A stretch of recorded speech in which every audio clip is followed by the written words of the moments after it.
Tess, our presenter for today, has joined us. Good morning, Tess. Thank you so much for being here. Morning. Um,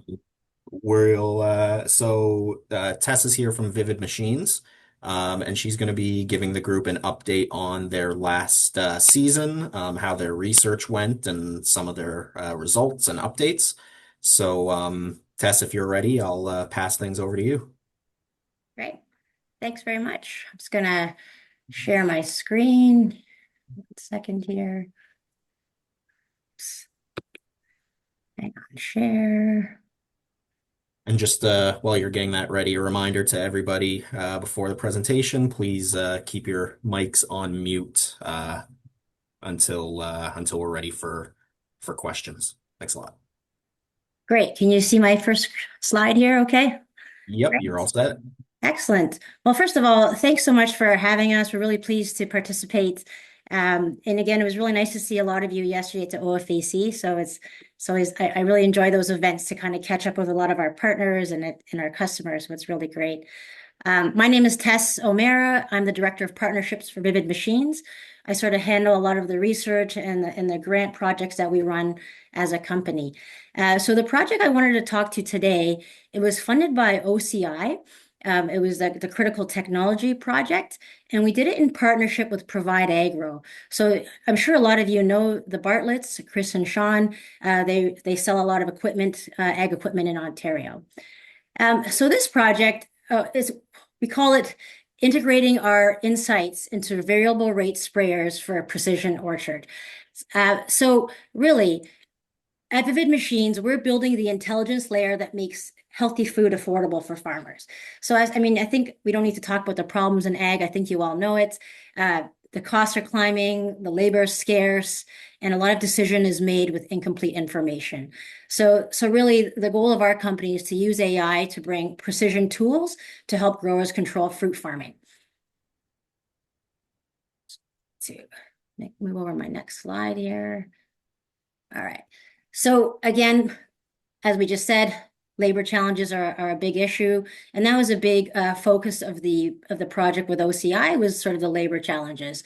We always will tackle the problem with food waste, which comes a lot of with crop load management. So unfortunately, 30% of fruit that's produced fails to reach the grocery store because it's the wrong size, the wrong color, there's blemishes. And traditional methods of farming lack the precision tools to help address some of these issues. And we really focus on fruit and specialty crops because there's a specific challenge of gathering data underneath leaf canopies. So historically, large scale sort of precision agriculture has not worked in fruit. So that's why, Vivid Machines works in fruit. So we came up with a AI-powered camera that uses machine learning for crop intelligence.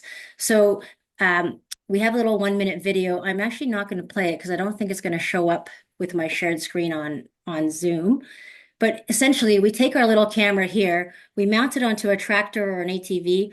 We can drive up and down the apple orchard, and using machine learning, it will count and size buds, uh, blossoms, fruitlet, and fruit in real time. So as soon as a grower is done scanning, they press stop on their tablet or their phone, and they'll get real-time results right in the field of how many fruit they have, what size it is.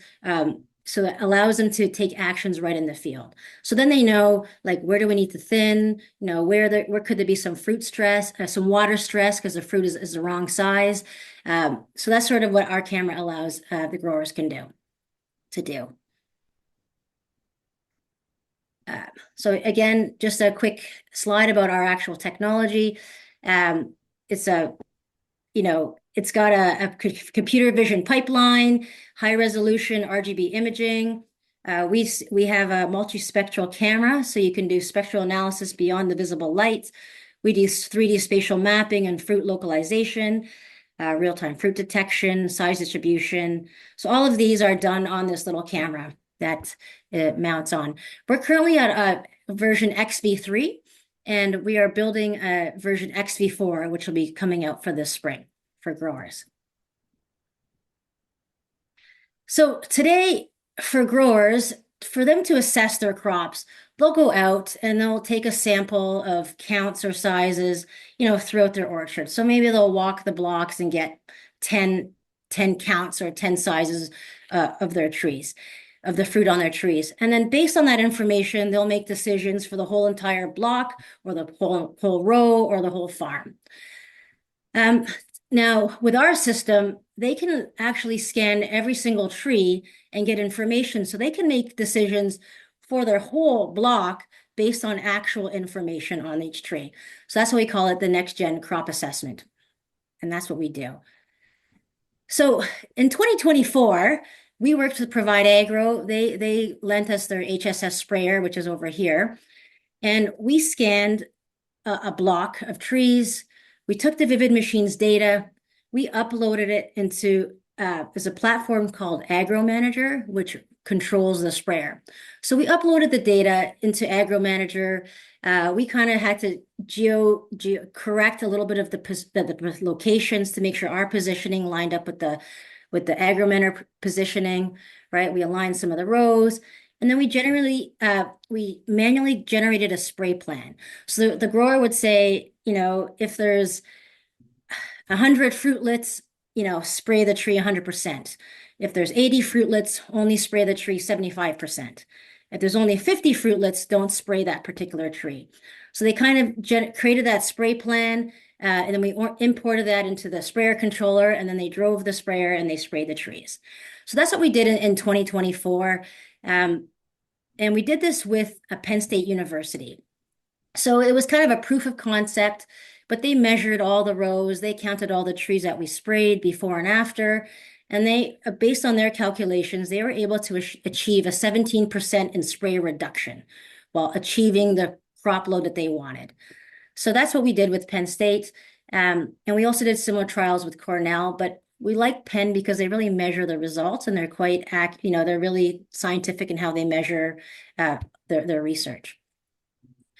So then last year, we got a grant, like I said, from OCI, for the CIT group to test this sprayer integration in Ontario and see, can it reduce labor? Can it reduce spray? So again, we worked with the Bartletts at Provide Agro. We worked closely with HSS Agro Manager, and then we also worked with Blue Mountain Fruit and 3 other growers in Ontario. So again, through the funds that we got from OCI, we were able to refine our positioning algorithm so to make sure that we're really spraying the correct tree. Before this grant, we probably were precise within 8 to 10 centimeters, but you really want to hone that precision that you're actually spraying the exact tree that you want to spray. So again, I'm giving credit to Penn. So these slides came from them. This came out of some research that they published. So I just stole it for this presentation. So this is the workflow of what they did. So first, we scanned with Vivid Machines. We got the fruit count. So I think it was fruitlet count, right? And then they took that fruitlet count, and then we created a spray map, a task map over here, where you can kind of see orange, there was, 50 fruitlets, purple was 75, blue was 100. So obviously where there's 100 fruitlets, you want to spray more. Where there's only 50 fruitlets, you don't want to spray at all. And the goal is to kind of get a uniform distribution of fruitlets across your block. So we created the spray map in Agro Manager. We imported it back into the HSS sprayer. They sprayed, again, precisely tree by tree based on the data that we've from Vivid Machines. And that was done. They went and scanned again 2 or 3 days later after the fruitlets dropped to kind of count and see, were they able to spray precisely and get like a uniform fruitlet count across that row. So that's what they did. So one thing I like about, I didn't have it here, I didn't bring it up. I didn't put the slide, but one thing I liked about Penn State is they would have a couple of rows of precision spray using our data. They had a couple of rows using conventional spray, which is just spray all the rows the same concentration. And then they had a couple of rows of no spray. So that way they could have like a bit of a control trial to see does really precision spray directed by Vivid data actually make a difference compared to just conventional spray? So that's how they ran the trial. I'm sorry, I forgot to include that slide. Then after they took all they picked all the apples at the end of the season that were sprayed with our data. They controlled our data. They ran it through a pack house to kind of capture the weights to make sure they were actually achieving the crop load that they desired. And they compared it to the fruit picked off their conventional sprayed row. And based on their calculations, they were able to achieve the crop load that they wanted. And in Fuji, they would use 36% less chemicals, and in Honeycrisp, use 46% less chemicals. So that's a huge amount of saving. I was actually surprised about the amount of chemical savings there that they are able to account for using our system. That's a lot. But also from the grower perspective, if they can reduce the amount of hand thinning that they can do, that also is a huge savings in labor cost as well.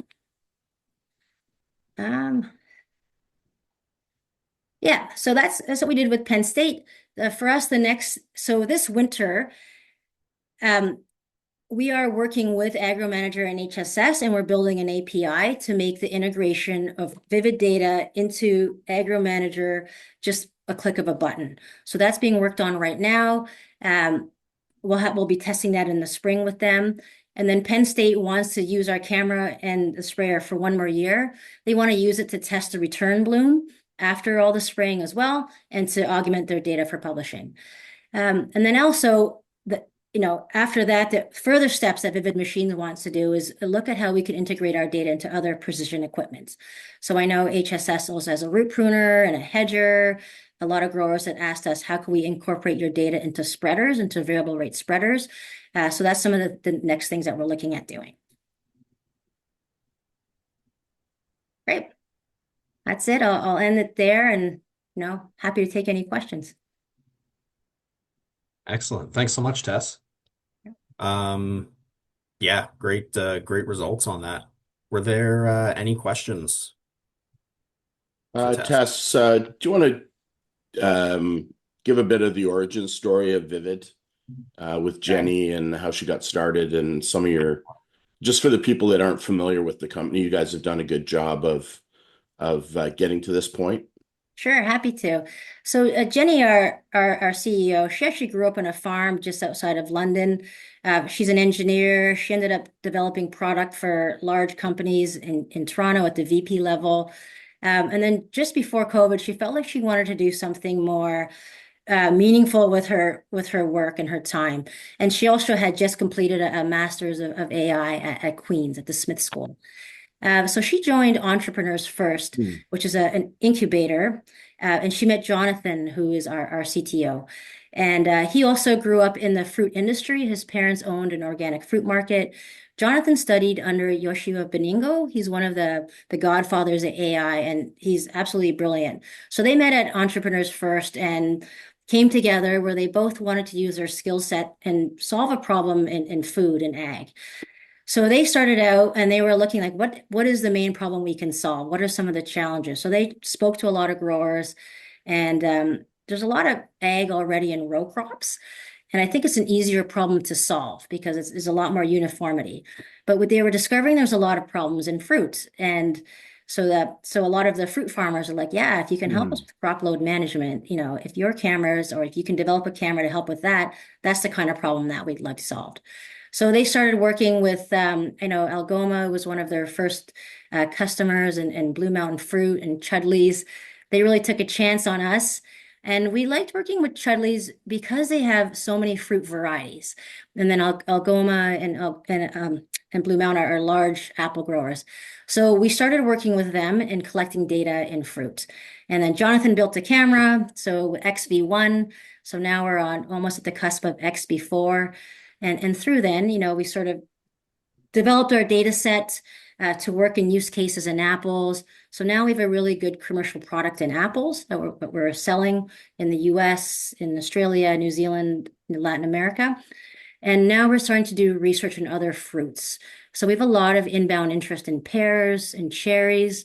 We're working with some great partners like Cave Springs in Ontario, where we're collecting data in grapes so that we can also do yield forecasting and crop load management in grapes.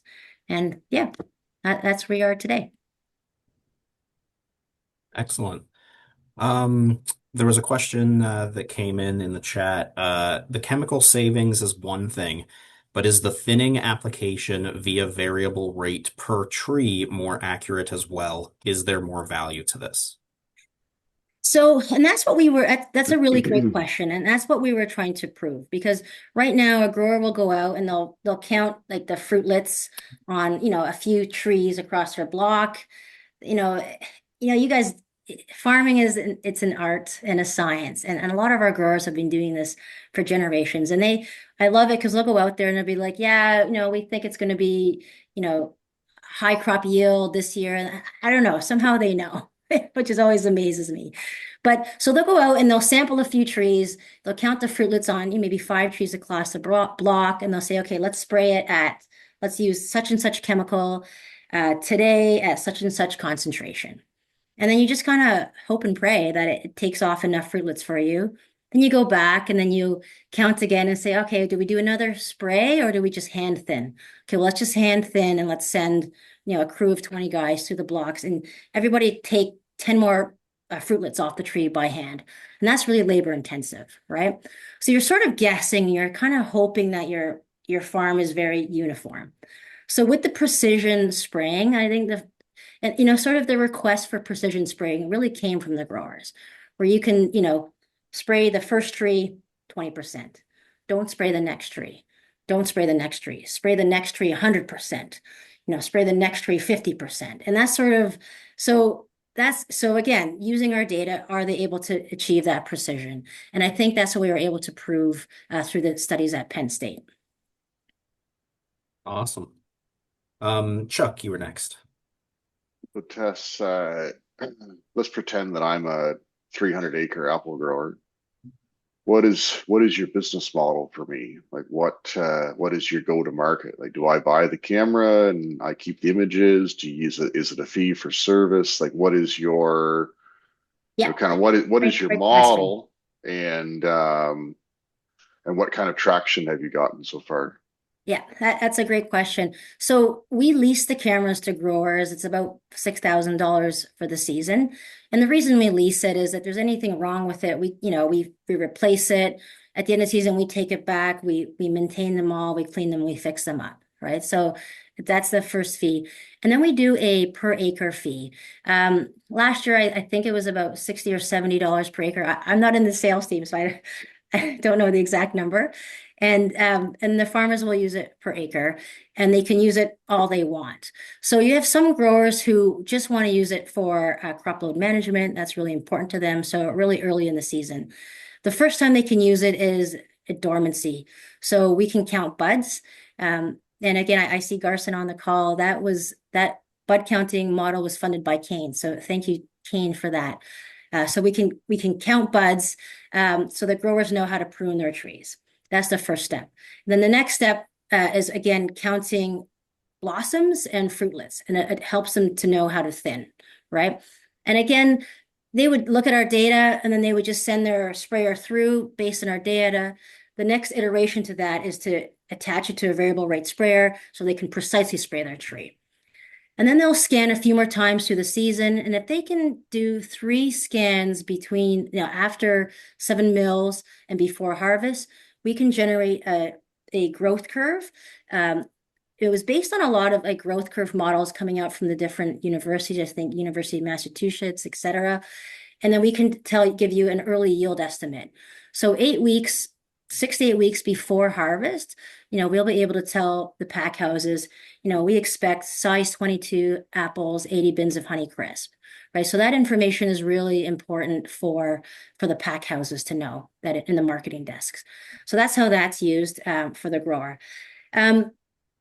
So we did try different models of pricing. Like, is it a per scan price or is it a per mile price? But now we just kind of have it, here's the price per acre and you can use it all you want because everyone will use it in a certain different way. Yeah, I hope. Oh, yeah. In terms of traction, Chuck, again, I don't do sales. we sell to a lot of the larger growers in Ontario. We have a handful of customers in Washington State and New York. And then we've been working in winter, we've been sending our cameras down to Australia and New Zealand. We probably have 5 or 6 customers there. And then we have a couple of customers in Argentina as well. So that's kind of how the traction's going. Yeah. I was and I'm just as a follow-up, if that's okay,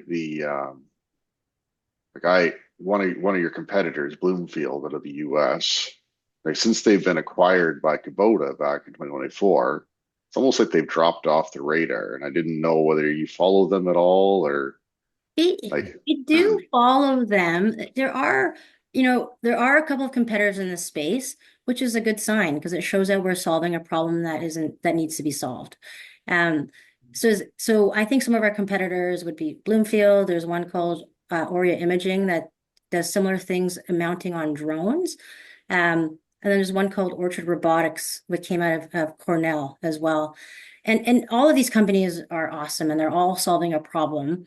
So one of the differentiators between us and the others today is that we can show our results in real time.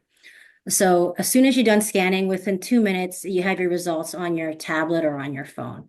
And that's because we were able to shrink our models small enough and lean enough and run them right on the camera. All the other companies, you have to upload the data and you'll get results the next day or 2 or 3 days later. Right. So for growers, sometimes 2 or 3 days is too late because things change so quickly. The other thing is we've made our camera easy enough for growers to use themselves. So when we started, we actually hired quite a few field techs. We sent our field techs to the growers and they would scan for the growers. And we had so many problems. You imagine hardware, software, front end, back end, pipeline issues. But now we've solved a lot of those problems where we just give it to the grower and they scan themselves. We have some of our growers, their teenage sons will scan for them. We have a couple of growers where grandpa is scanning for them. So it just shows that it's easy enough to use. And now we're even trying to make it, we're thinking about how can we make it even easier. So again, one of the growers that did our spray trial is like, hey, when we're spraying, we want to scan at the same time. So then they're like, we want 2 cameras. So they got 2 cameras. We built our app. So now you can control 2 cameras. So you can scan both sides of the row as you're spraying.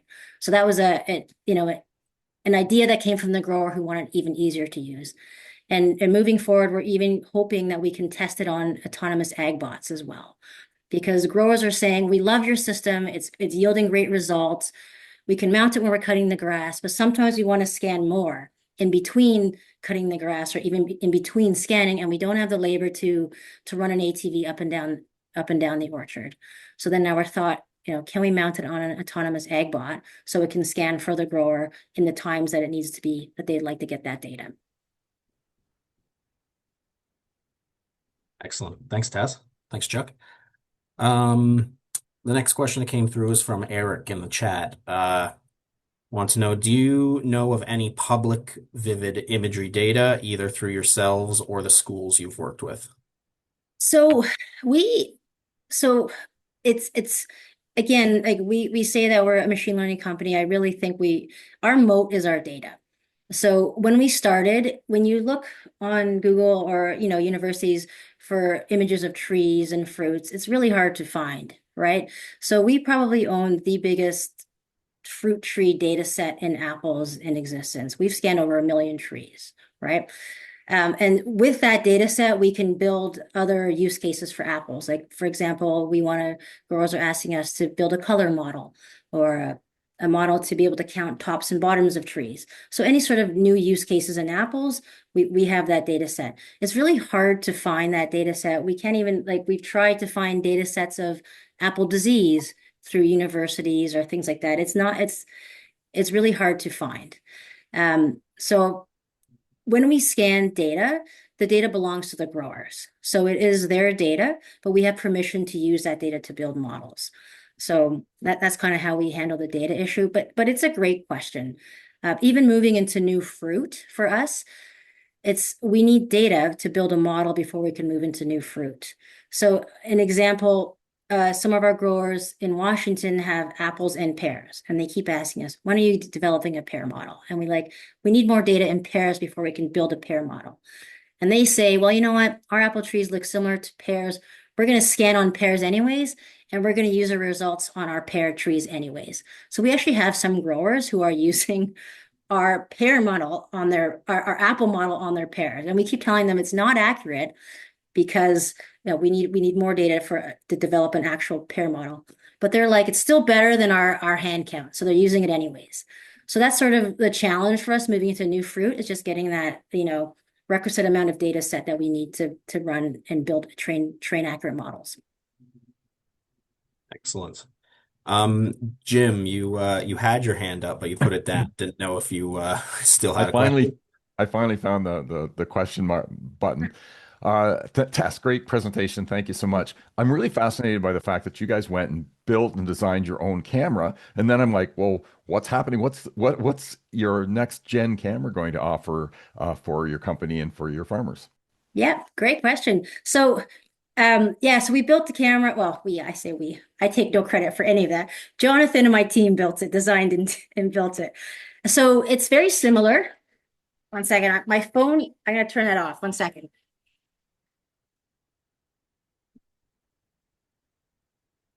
I threw my phone at the back of the office so it doesn't distract me. And of course it rings. Sorry about that, Jim. So it's very similar. We've been having challenges with positioning, where we can position within 8 to 10 centimeters. We really need to position within 4 to 5 centimeters. So I think the RTK is being positioned outside of the camera. We tried to have it inside so it looks all nice and like neat. So I think it's going to have a little ball on the top for better positioning. But that's really the main issue. And again, a lot of times is when we started, we had 5 cameras, and we were experimenting with different bands of near infrared, camera. So now I think we've been to manage to bring it down to 3 lenses. So that's really the main change. It's just going to be better positioning with the XV4. Excellent. Conrad, go ahead. Hey, Tess, great presentation, very interesting. I was kind of wondering, especially when you talked about the other fruits, the other crops that you were thinking of, or you're thinking of, how long would it take you to actually create a data model for, let's say, berries, for example? So berries, so you need probably, at least, 2,000 images. And then you have to sort of like annotate that. So again, it's really the physical data collection in the orchard or field is really the starting point, right? So it's so hard to answer that question because it's like, number one, do you have a dedicated resource to be out there collecting the data at all the growth stages that is of interest to the berry farmer, right? Number two, do you have a berry farmer who's going to allow your staff to go on there and collect that data? So it's sort of like, until we kind of have those partnerships figured out, it's really hard to give you an exact date. And then some of the use cases are really hard. Like we thought we would have a commercial grape model this year, and it's not ready yet, right? So we can do bunch counts in grapes, for example, but we're learning that weight is really important for wine growers as well. And, trying to experiment. Can our camera see, how can the camera capture weight data visually? For example, another thing is a lot of growers wanted us to do disease detection. So we really worked hard to collect data, but it's really hard finding that disease data out in the wild as well to get enough imagery. So I'm giving you a non-answer, Conrad. I'm sorry, but it's so hard to say. No, that's good. It probably takes collaboration on those things. Actually, are you working with any integrators, or would you work with integrators? For example, when we go to a strawberry farm, we're driving through there all the time anyway, so we could actually collect the data, and we would like to work with somebody who actually provides that information rather than us developing it ourselves. Yeah. So there's for data collection, there's 2 aspects. If for example, if I'm collecting something that's so easy to see. All right. I'm going to give kiwis as an example because we've actually done kiwi data collection, and it's hanging down on a trellis. The fruits are hanging down. There's no leaves obscuring it. we can mount our camera upside down and just drive underneath the canopy and scan all the kiwis. And then on the computer, you can kind of annotate that data set, and it's really easy because it's so clear to see. So in that case, collecting data is quite fast. It's not hard at all. But there's use cases where, let's say, cherries. We're trying to count cherries, but like half of the cherries are hidden behind the leaves, right? So if you do a scan, it's not enough because you still won't be accurate. So we scan, but we also take a picture of the cherry tree, get someone up on a ladder, count every cherry. So the camera sees 200 cherries, but there's actually 300 cherries, right? So then we need that manual count of at least 300 trees for the model to learn, okay, the tree looks like this, but I've learned, I see 200, but I've learned that there's 300, right? And then that's how more of those manual, we call them ground truth counts, is what you need, right? So it's more than just like putting on my tractor and driving through. It's like also someone stopping and like taking those manual counts to calibrate the model. Yeah, thank you. Thanks, Conrad. And then the last question we had in the chat, Ian from OMAFA, can you use that grower pair data on your Apple product to build your pair model? I mean, you could, but we're not comfortable to release it as a pair model because it's not, we don't know how accurate it is actually in pairs, and it's an Apple model. If you ask my director of ML, she'll have a fit if she would every time she hears that growers are using the Apple model on pairs, because it's just not as accurate as we want it to be, right? So we would never sell it as a pair model because it's not a pair model, right? But then the grower's like, it's good enough. We're going to use it anyways. And we're like, well, that's on you. Like you could take that risk, right? But that being said, we do want to collect pair data this year. So if anyone's got pairs in Ontario, please let me know. I did meet somebody at OFVC who was willing to help us out, but that's, it's on the, it's on the roadmap. Awesome. Ian just had a follow-up comment saying, but it's data to start from. Yeah. Correct. Perfect. Well, that's great. Thanks, Tess. Were there any last questions for Tess? That was all that was sort of on my docket there. No? Okay. Well, Tess, thank you so much for joining us this morning. Great presentation, great question and answer with the audience. We really appreciate you taking the time. Conrad was just wondering if you might be able to share your contact info in the chat. Yeah, I'll put it in the chat. Excellent. Thanks so much. Thank you. So we already did the project updates at the beginning of the meeting, so a little bit different of a flow today. One more thing I will just mention though, so Ashley mentioned this morning that there were opportunities for exhibiting at the CAAS, the summit at the end of March. Just want to remind folks that we also do have some opportunity at the London Farm Show in 2 weeks. For the first day on March 4th, our booth is going to have a bit of space that we can allow some companies who either might not be able to afford to be there for the entire 3 days, or don't have the staffing, whatever the situation might be. We have some space. They can come and they can join us in our booth to get a bit of exposure. We had a couple companies reach out last week who were interested, but we do still have a little bit of space left. So if anybody is interested or have any ideas for someone who might be, please just send them our way, and we'll be happy to work out the details on that. Lisa, Ashley actually had to drop the call to join another call she had to be on, but I will shoot you her contact info right after the call. Thank you. No problem. Okay, yeah, so upcoming events. Next one up on our list is the London Farm Show, March 4th to 6th. Followed the following week with the Ottawa Valley Farm Show in Ottawa, of course. There's also the Lambton Shores Agricultural Forum in Thetford, that's coming up the same week as the Ottawa Valley Farm Show. So some good events on the horizon. Definitely head to any of those that you might be able to.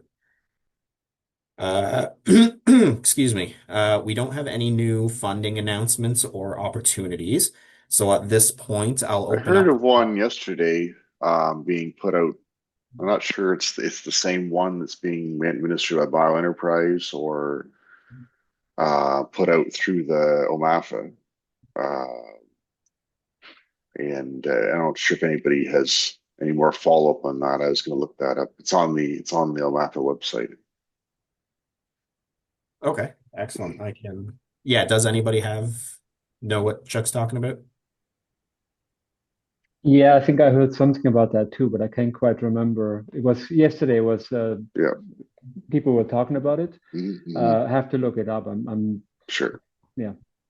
I will probably next week There, be able there- to look. there's a product development stream, and then there's an adoption stream for producers, and that's probably the one that's the most interesting for me is producer adoption. Are you talking Okay. about the market resiliency initiative? I think so. Yeah. Yeah. Yeah, it did open. There's a couple different streams to look into. One is based around technology. It's about finding different markets for your product. A lot of it is focused for egg and food Mm-hmm. producers, but there is a stream for technology. So if you look it up on the Ontario main page, you I can just find put the more link. I details. just put the link in the chat there. Oh, I just Awesome. found it. found it. Yeah. Awesome. Thanks so much. Um, Perfect. That's great. I'll make sure to add that link to the agenda for next week so that it's easily accessible for everybody. But if you want to check it out now, Conrad just dropped it in the chat. Um, Perfect. So at this point, I'll open up the floor for roundtable. Any questions, thoughts, problems, queries? Hey Dan, can I just go quickly? I just wanted to Absolutely. give an update about the pitch competition at the Canadian AgRobotics and AI Summit. The applications for that end on this weekend. We're picking 6 companies to pitch to investors and stakeholders at the event on March 26th in London at the Grove. If anyone's interested, I'll post my email in chat. So just send an email with some info on your company, and we'll start selecting those 6 companies early next week. Awesome. Thanks. Most of them have already submitted. Like I see Matt on here and Kate, Conrad. So it's just if you haven't submitted or you haven't talked to Michael or myself, just fire it in. We've got a huge number that we've have to winnow down to the top 6. The ones that don't get picked, we'll try to get you in so that you can exhibit, because we do have quite a few investors coming in for the summit. So it should be good it'll be good networking for both for grants and for investors. So yeah, it should work out well. We're going to try to get the agenda more better defined with the speakers on the website this weekend. And then just everybody, if you can make sure that people that are in the industry that can support robotics, can support AI, know about the event. We're pretty confident it's going to sell out with all the feedback we've been getting from everybody, but we want to make sure we have the right people in the room. So appreciate everybody's support, on social media and marketing and just getting word of mouth out there. The speakers are kind of a really nice who's who. We've got Jim on the screen here. He, because of his role with the robotics podcast, we've asked him to be one of our keynote speakers. Chuck's got guests coming from Cornell, Michigan State, talking about their research. We've got some great companies that are going to present. We also have investors from Farm Credit Canada, Capital, John Cassidy from SVG Thrive, Steve from Vertex Capital, Lisa Ashton from Royal Bank. So, it's going to be a very solid 200 people in that room. So I encourage everybody to, if you haven't registered or you haven't talked to us, give us a call. And anything to add, Chuck? No, I think we're going to have pretty well-rounded group. We can see what's going on and what's being done internationally. There should be good representation for the work that's being done here through our working group, through the University of Guelph team, as well as Waterloo and their projects. So I think it's going to be pretty well-rounded, and we should check lots of boxes for people. The other thing that happened this week that I want to put on everybody's radar, if you haven't seen the video on YouTube from Unitree, the Chinese New Year Gala, the Yeah, robotic. I'm still freaked out by that, Joe. You should not. I'm still having nightmares. If you don't think robots are going to have a huge impact on a lot of things, watch that video for a few minutes. The other piece, Haley Siegel from the Canadian Robotics Council sent me a note a couple days ago. The Canadian Defense Strategy and that big program is also going to overlap into associated industries like AgRobotics. So the government has seen that robotics are not a future thing. They want to beef up Canadian capabilities in our own industries. So I'm not sure what that means, but she did send that note to make sure it was on our radar. So all of a sudden, there's a huge sense of urgency. And yeah, if you watch that video, like Chuck, you're going to be kind of going, oh my goodness. And I would just like to add as well that a clarification. So Ashley this morning, referring to the summit, I believe she said that we were just under 50% sold, but we're actually over 50% sold.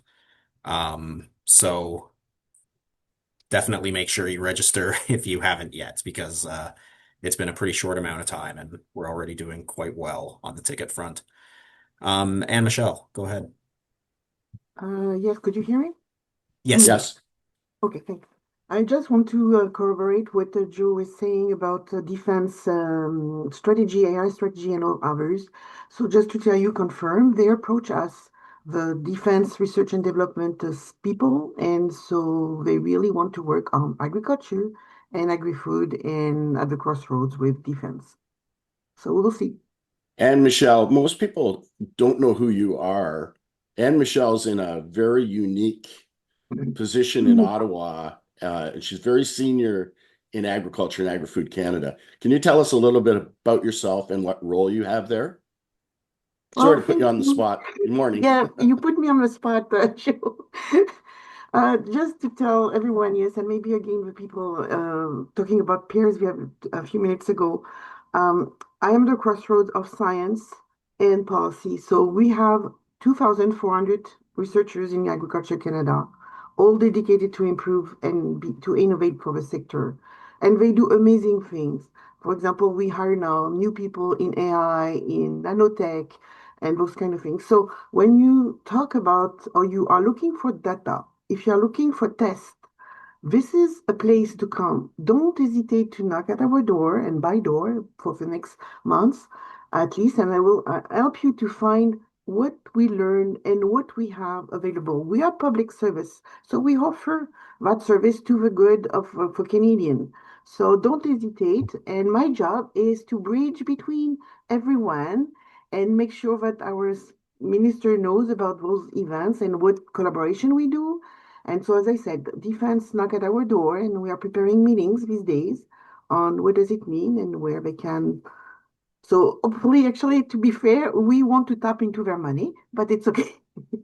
That's a game of these days, right? It's to really not reinvent the wheel at the same time. So that's the idea.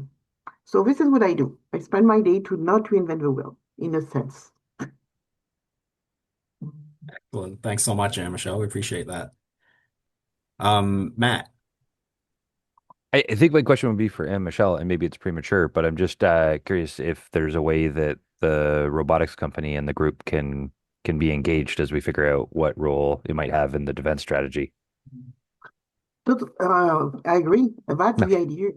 No, that's the idea. We test NIO robotics, for example, in Saint-Jean-sur-Richelieu. We test, those companies come to us and say, oh, can we try, in your field and others? And we do that. And it's usually free. So, Okay, that's perfect. good. Thank you. Thanks a lot. Just a minute left. Lisa. Thanks. Yeah, just again to Anne Michelle, and maybe it's too premature, but where do you think that defense is seeing that connection into agrobotics and defense? Do you have any thoughts there that you can share with us? Should I share? Because I already prepared some documents with confidential government. Because again, that's okay. If I talk about myself, definitely we need to develop some new soil in Canada. We have a potential to do that in the north. So that's the northern security, engage, with the northern Aboriginal people. And talking really, when we talk about robotics, for example, think about, subterranean greenhouses growing food in the north. That's what we could do, and we have all the technology. So what are we not doing it? You see what I mean? So that's the kind of perspective we want to develop. Really think outside the box and not the usual game, I would say. That's what's going to be attract the MD. And a few years ago, I'm going to share with you, a few years ago, NASA approached us and say, we want to work with you on developing agriculture for Mars. And we said, okay, well, what can we do for you guys? And they said exactly that kind of project. How can be agriculture on Mars with no sun and in a controlled environment and with really few drops of water, pretty much. But now with the north, we have a lot of waters. So that's a kind of consideration, yes. Thank you.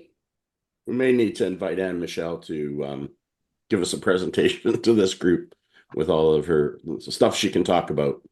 Sorry. Absolutely. No, that'd be great. It's a great idea. All right. That does bring us to time. Thank you, everybody. Thank you, Tess, once again for your presentation. Thanks, everyone, for your great conversation and questions. Have a great weekend, and we will see you next Friday. Thank you. Have a